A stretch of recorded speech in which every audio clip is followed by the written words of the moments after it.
What's up, y'all? My name is Alexis Paris, or you can call me AP, and today I'm here to talk to y'all about how to remain authentically yourself when facing hardship and adversity. I decided to make this video today after a move. I moved about 4 days ago, and I faced a lot of challenges in trials and tribulations. I think one of the hardest parts was staying true to myself and remembering who I was, as well as trusting myself to make the best decisions for myself without allowing external factors to instill fear and doubt onto me. That was a really hard thing to do, and I know I'm not the only person that's going through changes and challenges, and I wanted to just share my advice on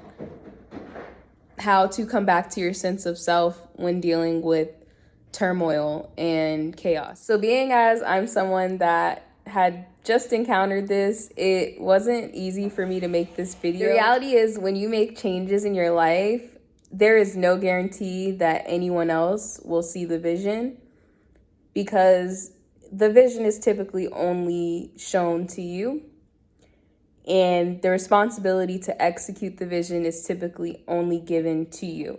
So when it comes to trying to get others to understand, that can be a task.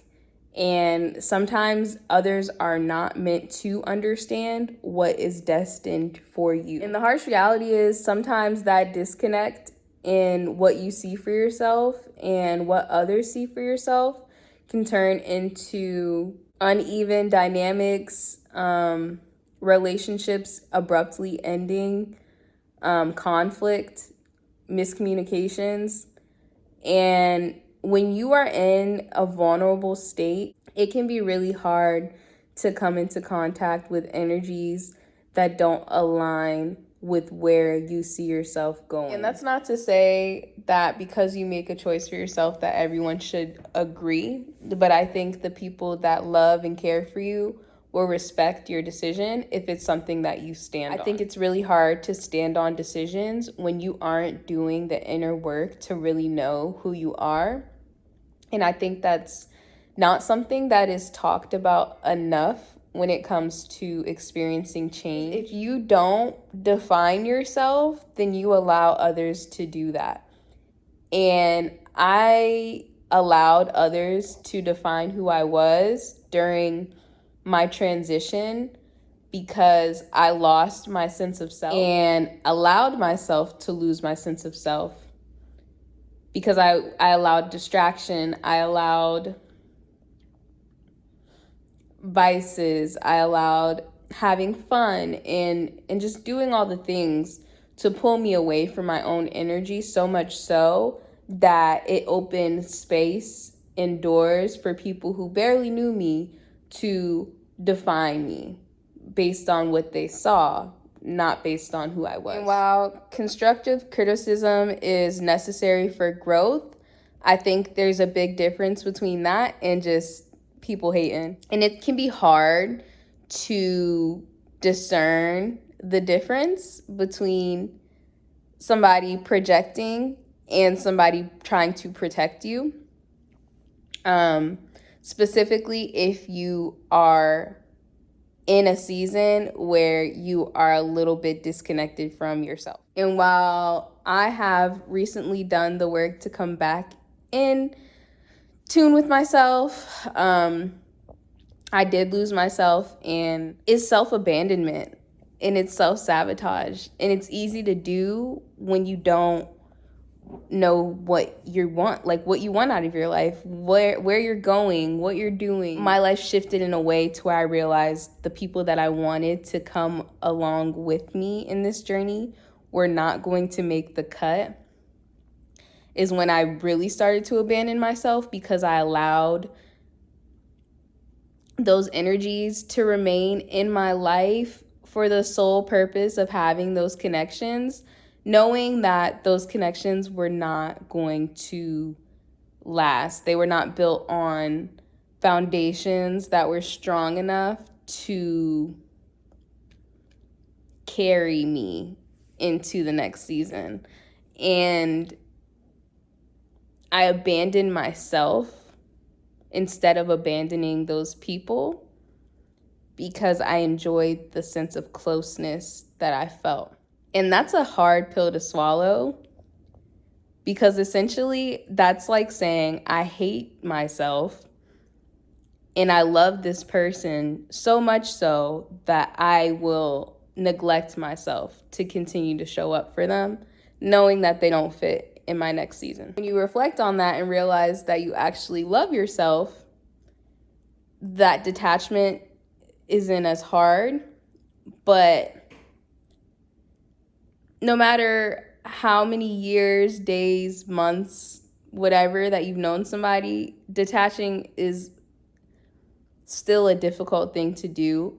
But it's especially difficult when you kind of are putting all of your energy into that instead of preserving some of that energy for yourself. And, I think the turning point for me was when I realized a lot of the things and energy and resources that I was exerting on certain people, if the roles were reversed, those people, those same individuals would not do that for me. They may do something for me, but not to the extent that I was doing for them. And I think that just changed everything. Because I then realized, well, if I'm doing something for them, but they're not willing to do it for me, then why don't I just put that energy into me? And then they can put that energy into them. And then if we align at a later time when things are more balanced, then that's amazing. But if not, then I must still choose myself. The best way to stop abandoning yourself is to continue to choose yourself no matter what. And it's easier said than done because we're not shown a lot of examples of people choosing themselves. I often see people sacrifice for their careers, for relationships, for family. People choose other external things, other external sources of happiness and security over themselves often. I rarely have seen anyone in my family make the choice that this is what's best for me and I'm choosing it even if you don't agree. I didn't really see that a lot. Those people were automatically labeled as selfish, narcissist. This person had a tough decision to make and they needed to choose themselves during that time. I personally, again, was not shown a great example of how rewarding choosing yourself can really be. And that's not to say you're not gonna slip up and you're not gonna get distracted, you're not gonna get taken off track. I think that's just a natural thing that happens. But when you do the inner work, when you make the time to meditate, to read, to stretch, to get some sunlight, to engage with like-minded individuals, it's a lot harder to abandon yourself. The best thing that you can do when people are coming at you with negative energy and or just very where they don't see what you see. When you're encountering people like that, I've tried every approach you can think of, from being combative to being silent to communicating directly. The best thing you can do is pray for them from a distance and to keep moving forward. That's just the best thing you can do. People are going to have judgments no matter what, specifically for some stuff that they don't understand.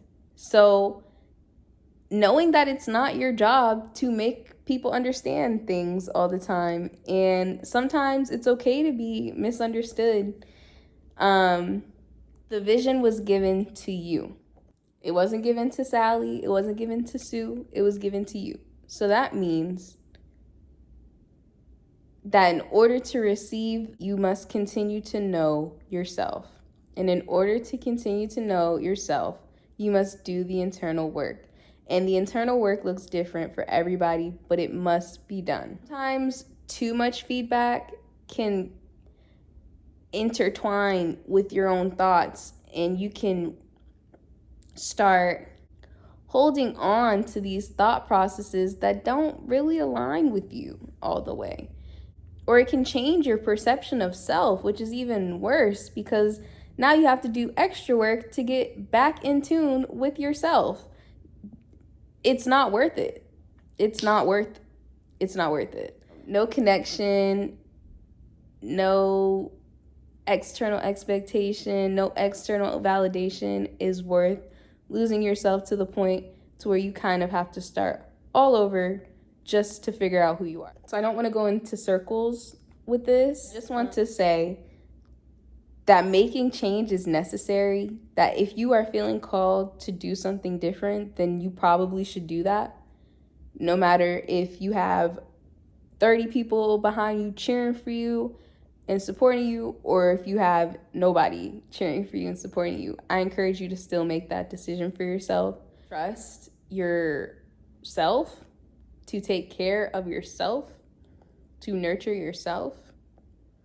It's okay to be a bit selfish when you're in a season where you need that.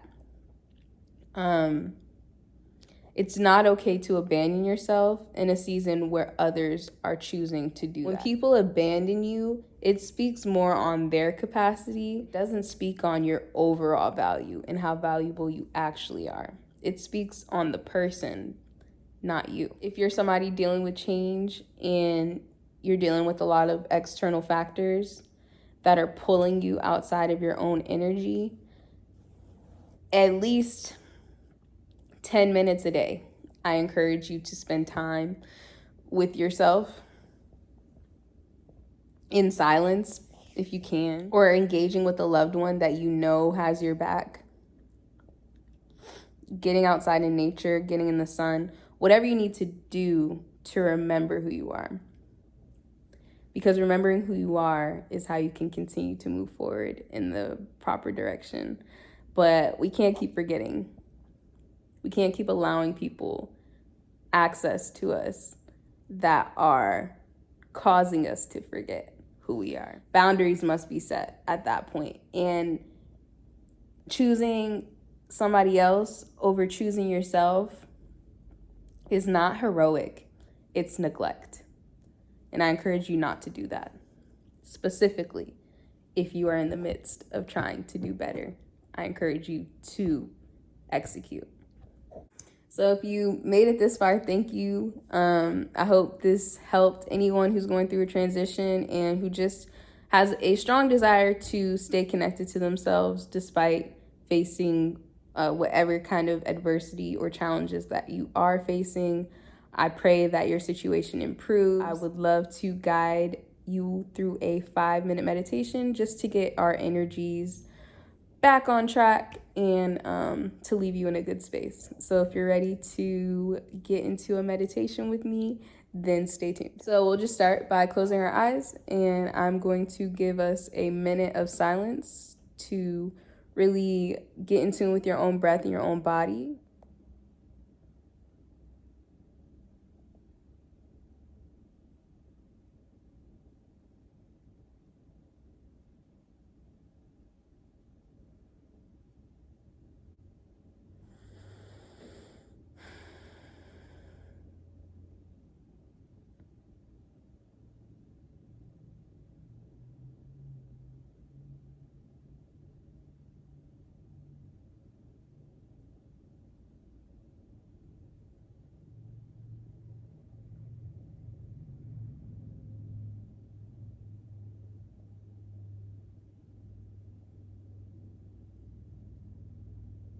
And when you're ready, I would like you to start inhaling through your nose and exhaling through your mouth.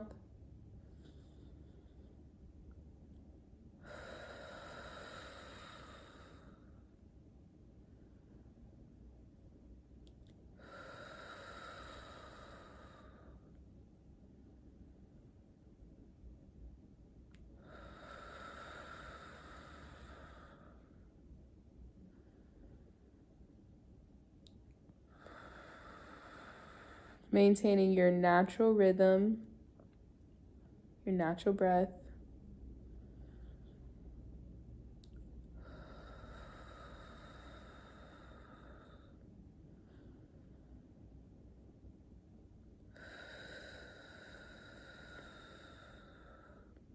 And we will begin some box breathing. You can keep your eyes closed. For box breathing, we will be inhaling for 4 seconds, holding for 4, exhaling for 4, holding for 4. And we will repeat. We'll probably do this a few times. So when you're ready, we'll inhale for 4, hold, exhale for 4, hold, repeat.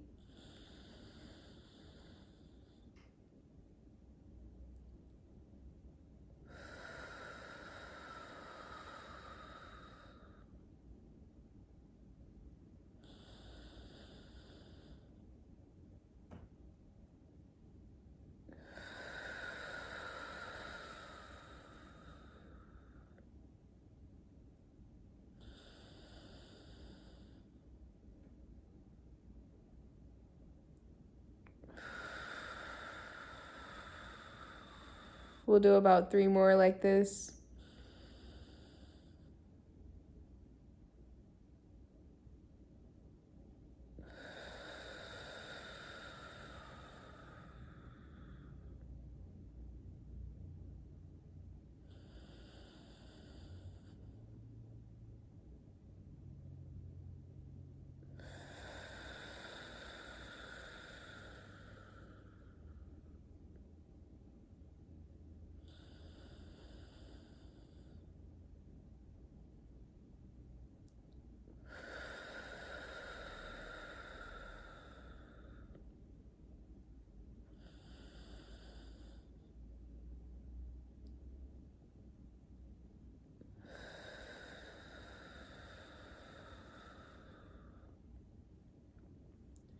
You can return to your natural breath at this point. You can keep your eyes closed. I wanted to share some affirmations that I would like you to repeat. So when you are ready, we will start. I am love. I am loved.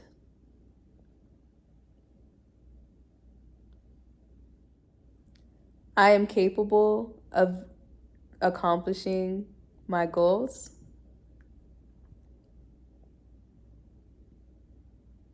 I am great. I do not move in fear.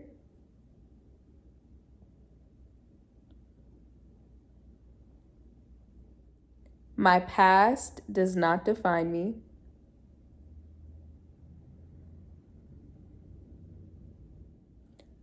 I am love. You can open your eyes when you are ready. If you have any suggestions on what you would like to hear me talk about next, I would love to provide more videos for you all, whether that be lifestyle, wellness, beauty. Thank you for joining me. Make sure you like, comment, subscribe if you would like to see more content. And I hope you are leaving this video with more insight and more clarity on how to move forward as your most authentic self. With love, AP, I'm out.